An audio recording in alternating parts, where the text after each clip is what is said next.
తెలంగాణ ఉద్యమంలో ఎన్ఆర్ఐలను ఏకం చేయడం ముఖ్య భూమిక వహించింది తెలంగాణ డెవలప్మెంట్ ఫోరం అని ఎమ్మెల్సీ కోదండరాం అన్నారు. అశోక్ నగర్ లో ఏర్పాటు చేసిన టీడీఎఫ్ నూతన కార్యాలయం ప్రారంభోత్సవ కార్యక్రమం ఘనంగా నిర్వహించారు.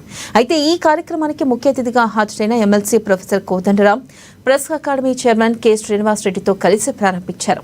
అదేవిధంగా ప్రొఫెసర్ జయశంకర్ సార్ చిత్రపటానికి పూలమాలలు వేసి నివాళులర్పించారు. అమెరికాలో ఏర్పాటైన టీడీఎఫ్ నేడు ప్రపంచవ్యాప్తంగా అన్ని దేశాల్లో విస్తరించడం అభినందనీయమని కోదండరాం అన్నారు. ఇక ఈ సంస్థ స్థాపించడంలో ప్రొఫెసర్ జయశంకర్ సార్, జనార్దన్ రావులు కీలక పాత్ర పోషించారని గుర్తు చేశారు.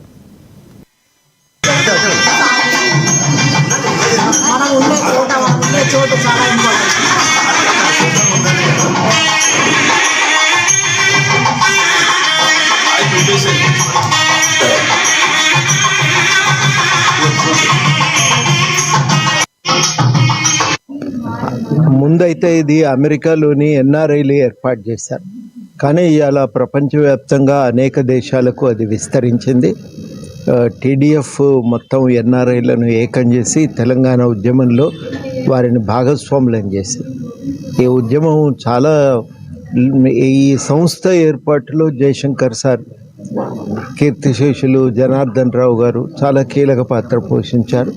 అక్కడ అమెరికాలో ఉన్న పెద్దలందరూ కూడా చొరవ తీసుకొని తెలంగాణ గురించి ఉద్యమంలో ఎన్ఆర్ఐలను భాగస్వాములను చేయటానికి సంస్థను నెలకొల్పి అనేక కార్యకలాపాలు వారు ఈ తెలంగాణ భావవ్యాప్తి కోసం అని చెప్పి తెలంగాణ వలసాధిపత్యంలో తెలంగాణ అనే ఒక చిన్న పుస్తకం తీసుకొచ్చింది. లక్షల కాపీలు ఆ రోజు తెలంగాణ వ్యాప్తంగా అది ఆ పుస్తకాలు చేరి అనేక మంది ఆ పుస్తకాన్ని చేతిలో పట్టుకొని తెలంగాణ గురించి మాట్లాడారు. ఆ పుస్తకం ఆధారంగా ప్రతి గ్రామాన వాళ్ళు సమాచారం ఫ్లెక్సీలు తయారు చేసుకున్నారు.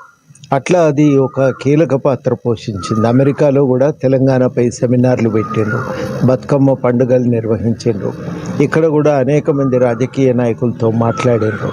తెలంగాణ ఏర్పడిన తర్వాత ఇంకా మనకేం పాత్ర లేదు అని మౌనంగా ఉండకుండా వాళ్ళు తెలంగాణ అభివృద్ధి కోసం ఏం చేయాలని ఇవాళ పనిచేస్తున్నారు. కృష్ణా జలాల పైన ఒక విస్తృతమైన చర్చను నిర్వహించారు.